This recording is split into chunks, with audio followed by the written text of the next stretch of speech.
चलिए सुनिएगा ध्यान से बेटा। ये जो स्ट्रक्चर आपके सामने है, इसमें आपने देखा कि एक यूनिफॉर्म ऑब्जेक्ट था, यूनिफॉर्म ऑब्जेक्ट। इसमें मास का डिस्ट्रीब्यूशन कैसा है? सिमेट्रिक, थ्रू आउट सिमेट्रिक है, ठीक है। इसमें आप लोगों ने ओरिजिन पॉइंट मिड में ले लिया, X axis Y axis, length मतलब साइड जो है वो लेंथ एल और यहाँ पर स्मॉल वी। अब बेटा इसका 1/4 पार्ट आपने कट किया और रिमूव कर दिया, हटा दिया। ये जो शेडेड पार्ट है हटा चुके हैं हम लोग, ठीक है। और फिर हमें क्या चाहिए? Centre of mass remaining part का कैलकुलेट करना है। तो जो यहाँ हम लोग इस स्ट्रक्चर में 3 सेगमेंट ले सकते हैं, 1 2 3। ये जो 3 सेगमेंट्स हैं 1 2 3, तीनों पार्ट का मास इक्वल होगा, कोई दिक्कत कोई परेशानी नहीं होगा। तो जो सेगमेंट 1 है इसका जो सेंटर ऑफ मास होगा, एग्जैक्टली जो सेंटर ऑफ मास होगा वो कहाँ होगा? इसका एक्स कोऑर्डिनेट क्या होगा? -l/4, टोटल l है तो हाफ l/2 और उसका भी हाफ l/4। तो ओरिजिन है तो ये एक्स एक्सिस नेगेटिव आएगा तो -l/4। और बच्चों y कोऑर्डिनेट b/4 होगा क्यों? यस और नो? एक्सक्यूज, तो दिक्कत वाली बात नहीं, समझ में आ रही बात है? डन। इसी तरह जो सेकंड पोर्शन होगा ना, इसका जो सेंटर होगा वो कितना रहेगा ना? l/2 then again l/4। Origin है तो ये -l/4। और टाइम ओरिजिन से ऊपर प्लस वाई तो नीचे -5 होगा तो -b/4 हो गया। इस तरह जो थर्ड पार्ट है, थर्ड पार्ट का जो सेंटर ऑफ मास होगा वो कितना होगा? +l/4 होगा कि इस बार ओरिजिन से अपन एक्स एक्सिस पर राइट साइड मूव कर रहे हैं ना, +l/4। और y कितना हो जाएगा? -b/4। यस और नो? ये बातें क्लियर हुई? पक्का? अच्छे से? परेशानी? ओरिजिन के रेस्पेक्ट में देखिए, +x तो इधर -x ले लीजिए, अपर +y तो नीचे -y ले लीजिए, -b/4। ये +l/4 है, -l/4। लॉजिक्स क्लियर है? कोई दिक्कत नहीं। अब वैल्यू पुट कर दीजिए और टेंशन फ्री होइए। एक्सीएम की बात करें तो तीनों पोर्शन का मास इक्वल ही रहेगा ना, आइडेंटिकल। तो इसका फर्स्ट का मास कितना दिया? m और x1 कितना है? -l/4। सेकंड पोर्शन का मास कितना है? m और कितना है? -l/4। बताइए प्लस m और ये l/4, m1x1 + m2x2 + m3x3। कोई दिक्कत बच्चों? अपॉन m1 + m2 + m3 तो 3m हो गया क्या? Yes no? थोड़ा यहाँ से अगर हम लोग बात करें तो देखिए m -l/4 m + l/4 तो कैंसिल कर देंगे पूरा, कोई समस्या नहीं था। m to m कैंसिल हो जाएगा, m to m। तो एक्सीएम की वैल्यू कितनी आ गई बच्चों? -l/12। यस और नो? टेंशन? इसी सीक्वेंस में अगर हम लोग बात करें YCM, m1 y1 कितना? b/4 + m2 y2 कितना? -b/4, m3 y3 कितना? Again -b/4 upon 3m। तो ये प्लस और माइनस ये टर्म तो कैंसिल हो जाएगी, रिमेनिंग में m कैंसिल तो कितना रहेगा? -b/12। ये लीजिए हमारे पास सेंटर ऑफ मास कोऑर्डिनेट्स आ चुके हैं ना, कितना है? एक्सीएम कॉमा YCM कितना है बच्चों? -l/12 -b/12। Any excuse? कोई प्रॉब्लम? कोई दिक्कत नहीं है? तो जो नेक्स्ट एग्जांपल में हम लोग बात करते हैं, एक डिस्क हम लोगों ने ली, ठीक है। डिस्क की रेडियस क्या है हम लोगों के पास?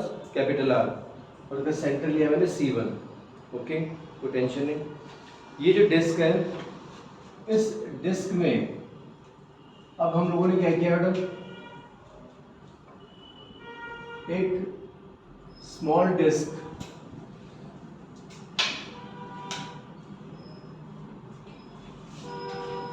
कट किया था, ठीक है। ये हम लोगों ने एक स्मॉल डिस्क कट किए और सेंटर C1 से डिस्क का जो सेंटर पॉइंट है C2 वो r/2 डिस्टेंस पर रखा। तो r/2 रेडियस की एक डिस्क हम लोगों ने कट करके अलग कर दिया। पहले कंप्लीट डिस्क थी, सेंटर C1, रेडियस R, ठीक है, कोई दिक्कत वाली बात है, यूनिफॉर्म मास डिस्ट्रीब्यूशन है।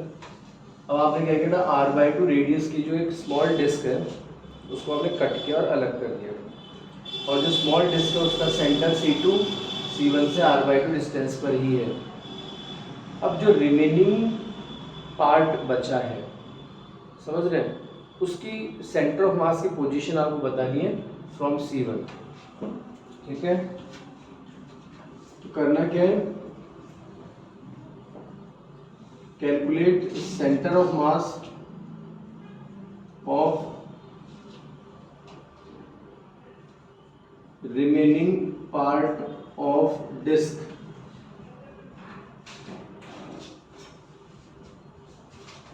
with respect to C1।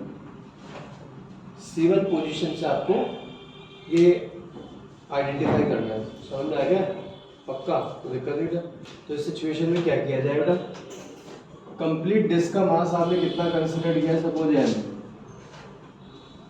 Complete disc का मास आपने कितना कंसिडर किया, जो m, ठीक, तो दिक्कत वाली बात नहीं। तो बच्चों आप सोचिए कि कंप्लीट एरिया जो है वो कितना, πr², ठीक है, कोई दिक्कत नहीं। तो अब बेटा यहाँ पर अगर हम लोग बात करें तो दिमाग लगाइएगा, कंप्लीट डिस्क का मास है कैपिटल M, तो ये जो स्मॉल डिस्क है, ये जो शेडेड अगर मैं कर दूँ, ये जो स्मॉल डिस्क आपको नजर आ रही है, इसका मास हम लोग ले लेते हैं, देखिए बेटा ध्यान देना, ये जो शेडेड पार्ट है जिस डिस्क को आपने कट करके अलग किया है उसका मास लीजिए मैंने M2, और रिमेनिंग जो पोर्शन उसका मास मैंने कितना ले लिया बेटा, M1, डन, कोई दिक्कत नहीं है। तो हम लोग M1 और M2 को कैपिटल M की फॉर्म में डिस्ट्रीब्यूट कर लें, तो देखिए दिमाग लगाइएगा अच्छे से, ढंग से समझना ध्यान से। तो M देखिए πr² एरिया में कितना है, पाई कैपिटल R² एरिया, तो कैपिटल R रेडियस के एरिया का मास कितना है बच्चों, M, डन। तो πr²/4, तो जो स्मॉल डिस्क का एरिया कितना हो जाएगा, πr/2², तो πr²/4, तो मास कितना हो जाएगा बताइए, m/4 हो जाएगा, नहीं हो जाएगा, कोई दिक्कत, कोई परेशानी नहीं। तो M2 कितना रहा, m/4, तो ऑब्वियस सी बात है M1 कितना हो जाएगा, कैपिटल M माइनस M2, ये होगा ना, तो 3m/4। ये बातें क्लियर है, कोई एक्सक्यूज, कोई कंफ्यूजन, कोई दिक्कत नहीं था, पक्का। अब आप सोचिए, दिमाग लगाइए, अब थोड़ी देर के लिए मान के चलिए कि अभी आपने डिस्क को कट करके अलग नहीं किया है, ठीक है, थोड़ी देर के लिए मान के चलिए। और अब इस सिचुएशन में जो रिमेनिंग पार्ट है, इस रिमेनिंग पार्ट का M2 जो मास है वो आप देखिए ना, M2 मास, डन है, हाँ बच्चे। तो देखिए जो स्मॉल डिस्क है, जैसे स्मॉल डिस्क का सेंटर ऑफ मास C2 पर होगा ही नहीं होगा, होगा, तो ये जो रिमेनिंग पार्ट है इसका सेंटर ऑफ मास सपोज कीजिए ये है CR कर लेते हैं, centre of mass of remaining part, कोई दिक्कत, कोई परेशानी, कोई टेंशन वाली बात नहीं। ये कंडीशन लोगों ने ली, दिमाग रहेगा अच्छे से। कंप्लीट डिस्क का सेंटर ऑफ मास C1 है, स्मॉल डिस्क का C2 है, तो जब भी आप स्मॉल डिस्क को अलग करेंगे तो रिमेनिंग जो पार्ट है उसका सेंटर ऑफ मास कहीं ना कहीं लेफ्ट में शिफ्ट होगा ही नहीं होगा, तो ये ले लिया मैंने CR, ठीक है। C1 से इसका डिस्टेंस मैंने कितना कंसीडर किया था, x, कितना लिया था, x, ओके। तो अब दिमाग लगाइए,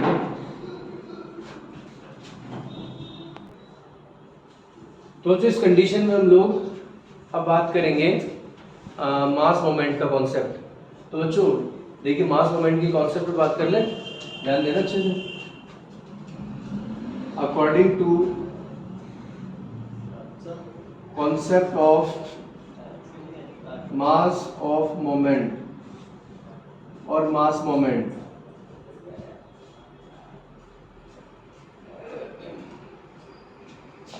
तो मास मोमेंट पर बात करें, दिमाग लगाइएगा।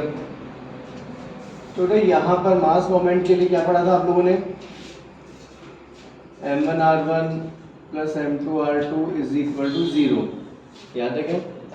तो समस्या तो दिक्कत नहीं था। तो देखिए ध्यान दीजिएगा बेटा, यहाँ पर अगर हम बात करें, सुनिएगा, m1 अगर ये ओरिजिन हम लोग ले तो क्या हो जाएगा, -x, यस, प्लस m2, और ये अगर ओरिजिन लेते कितना आ जाएगा, r/2 इक्वल टू 0। बताइए, तो समस्या नहीं, कोई दिक्कत? बेटा m1 की वैल्यू कितनी है, 3m/4x, तो मैंने ट्रांसफर कर दिया तो प्लस में लिया, इज इक्वल टू m2 कितना है, m/4 r/2। एनी एक्सक्यूज, कोई दिक्कत, कोई परेशान तो नहीं? डन। तो यहाँ से अगर हम लोग सोचें तो यहाँ m/4 completely cancel out, and x equal to r/6। ये हमारे पास रिमेनिंग पोर्शन है, उसका क्या आ गया, सेंटर ऑफ मास। अब इस कंडीशन को अगर हम लोग ट्रेडिशनल पैटर्न से सॉल्व करने लगे ना, बहुत ज़्यादा डिफिकल्ट चला जाएगा, बहुत ज़्यादा लेंथ चला जाएगा। तो यहाँ पर हम लोगों ने क्या किया था, इसे एक जनरल फॉर्म से सॉल्व किया, कोई दिक्कत, कोई परेशानी नहीं? डन है बच्चों, ध्यान देना, अच्छा क्वेश्चन है ये। हम लोगों ने बेटा कुछ स्क्वायर शेप लिए हैं, 1 2 3 4 5 6 7 और 8, ठीक है, तो दिक्कत नहीं। यूनिफॉर्म सरफेस है, ओके। जो भी कंडीशंस हैं उस पर ध्यान देना है, जैसे m1 m2 m3 m4 है, ये 4 जो स्क्वायर शेप आपको नजर आ रही है, ये अपने आप में यूनिफॉर्म है, आइडेंटिकल है, तो इन सबका मास मैंने m लिया है। बाकी m5 6 7 और 8 इन सब का मास मैंने ये आपस में यूनिफॉर्म है, इतना कितना ले लिया, 2m ले लिया, कोई दिक्कत नहीं। जितने भी स्क्वायर शेप आपको नजर आ रहे हैं सबकी साइड्स कितनी है, स्मॉल है। और आपको इस सिस्टम का सेंटर ऑफ मास कहा गया, इसका सेंटर ऑफ मास आपको आइडेंटिफाई करना, समझ गए, कोई दिक्कत, कोई परेशान नहीं कर।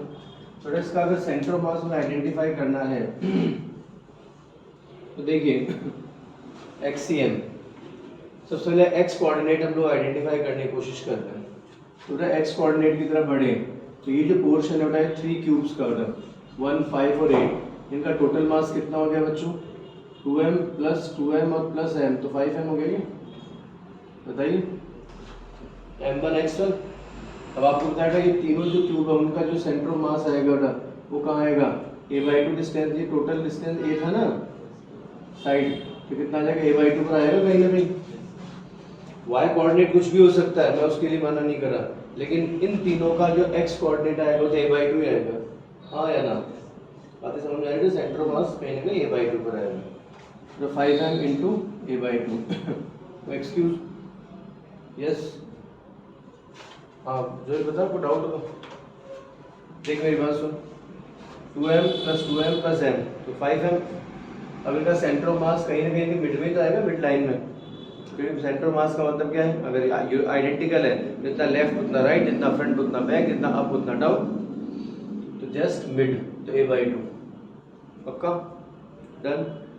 हर एक क्यूब का साइड कितना है, a, तो हाफ कितना हो गया, a/2।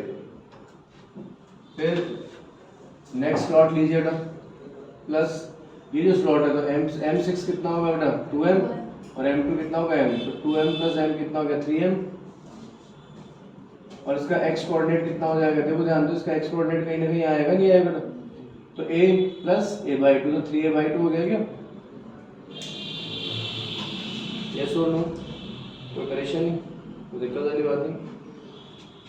इसी कंडीशन में 2m प्लस m तो 3m, थोड़ा इसका x कोऑर्डिनेट कहीं ना कहीं बिल्कुल एग्जैक्टली मिड में आएगा, नहीं आएगा इनके, हाँ या ना? थोड़ा a प्लस a/2, तो कितना आ गया, 5a/2, यस नो? समझ आ रही बच्चों? नहीं समझ में आया, कंफर्म? अगर वेरी बात है, लास्ट एंड फाइनल फोर्थ का कितना मास है, m, कितना हो जाएगा, 7a/2, a plus a plus a, और यहाँ पर हाफ a/2, तो 3a प्लस a/2, तो 7a/2, done. Upon total mass कर देंगे, तो टोटल मास कितना हो गया बच्चों, 12m। ओके बेटे, तो m कॉमन ले कैंसिल कर देंगे ना, तो m तो आप कॉमन लीजिए और कैंसिल कीजिए, ठीक है। बाकी XCM की जो वैल्यू है वो हमारे पास कितनी है यार, ये हुआ 5a प्लस 3 3 जा 9 है बेटा, कितना आ गया 5a प्लस 9a और प्लस 15a और प्लस 7a अपॉन 2 इंटू 12, ये होगा ना, कोई समस्या दिक्कत नहीं। 22 27 36 3a/2 आंसर। ओके, कोई समस्या, ये हमारे पास क्या होगा XCM। बिल्कुल सेम प्रोसीजर YCM के लिए आप यूज कर सकते हैं बच्चों। अब देखिए YCM की बात करें तो थोड़ा सा सोच के चलना ना। अब Y कोऑर्डिनेट की बात करनी है, तो Y कोऑर्डिनेट के अकॉर्डिंग सिमेट्रिसिटी की जरूरत पड़ेगी आपको ना। तो पहले आप इनको ले लीजिए चारों को एक साथ, m plus m plus m plus m, तो कितना हो गया 4m। अब इनका जो सेंटर ऑफ मास होगा वो y कोऑर्डिनेट में बिल्कुल एग्जैक्टली यही तो होगा, कहीं ना कहीं मिड में। तो y कोऑर्डिनेट कितना आ जाएगा a/2, कितना आ जाएगा बच्चों, yes no, plus 2m plus 2m plus 2m, तो 6m हो गया। बताइए बच्चों। तो देखिए a और इनका एक y कोऑर्डिनेट जस्ट मिड में होगा, तो a प्लस a/2, तो कितना हो गया 3a/2, यस नो बेटा, प्लस 2m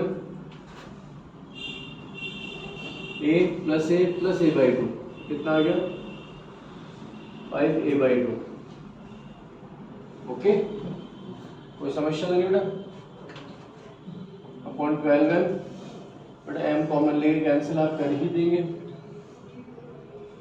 तो YCM कितना हो गया बच्चों 4a plus plus upon 2 into 12 बेटा 4a, 6 3 जा 18a और 5 2 जा 10a, ठीक है बच्चों, कोई दिक्कत नहीं। कितना आ गया 32a अपॉन 2 इंटू 12, डन है, कोई दिक्कत नहीं। तो 4a/3 कितना आ गया बेटा 4a/3। इसका जो सेंटर ऑफ मास है उसके कोऑर्डिनेट्स XCM और YCM जो कोऑर्डिनेट्स है बेटा तो कितने कितने हैं बच्चों, 3a/2 एंड 4a/3। ये पैटर्न एक जनरल पैटर्न है बेटा, एक कॉमन पैटर्न है, ठीक है ना। इस तरह क्वेश्चंस कई बार आते हैं और बहुत बार आते हैं, तो इनको थोड़ा तैयार करके चलना, माइंडसेट अपना बना के चलना। अब कुछ डिस्क्रीट वैल्यूज पर हम लोग बात करेंगे, कुछ कंटिन्यूस वैल्यूज पर बात करेंगे, लेकिन थोड़ा रुक के करते हैं।